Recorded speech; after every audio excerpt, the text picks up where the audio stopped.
இன்றைக்கி எங்கடா கிளம்பி போயிட்டுருக்கேன்னு பார்க்குறீங்களா? நம்ம வந்துட்டு நம்ம ஊருக்கு தான் கிளம்பிட்டோம். அதனால் போய் மெட்ரோ பிடிச்சி கோயம்பேடு போகிறதுக்காக மெட்ரோ ஸ்டேஷன் போயிட்டுருந்தோம்.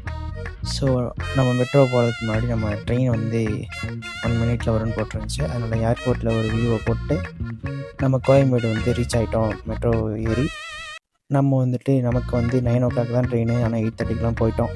அதனால் ஒரு நடைய போட்டுருவோன்ட்டு பஸ் டெர்மினலுக்கு நடந்தே போயிட்டோம். ஒரு இடத்துல நிற்கிறதுக்கு மேலே நடந்து போகிறது பெட்டர். ஸோ நடந்து போயிட்டு நம்ம பஸ்ஸை வந்து பார்த்தாச்சு.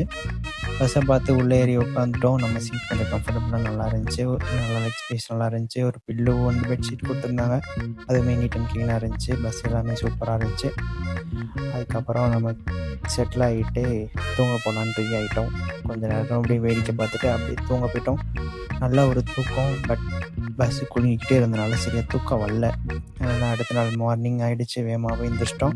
பார்த்தா திண்டுக்கல் தான் வந்துருந்துச்சு. இன்னொரு 1 hour கிட்ட ட்ராவல் இருக்குது நமக்கு. அதனால் திருப்பி தூங்கிட்டு எழுந்திரிச்சு பார்த்தா சன்ரைஸ் ஆகிடுச்சு. சன்ரைஸ் ஆகி நம்ம வந்து பக்கத்தில் போயிட்டோம் நம்ம ஏரியாவுக்கு. ஸோ அப்படியே நம்ம ஸ்டாப் வந்தோடனே நம்ம கீழே இறங்கி ஆட்டோவை பிடிச்சிட்டோம். ஆட்டோவை பிடிச்சி தான் நம்ம வீட்டுக்கு போக முடியும். அதனால் ஆட்டோவை பிடிச்சி வீட்டுக்கு கிளம்பிட்டோம். அவ்வளோதான். ஆனால் சரியான டயர்டுங்க, முடியல. அதனால் செம தூக்கம். சரி, இது மாதிரி வீடியோ வேணுன்னா சப்ஸ்கிரைப் பண்ணிக்கோங்க. பாய்.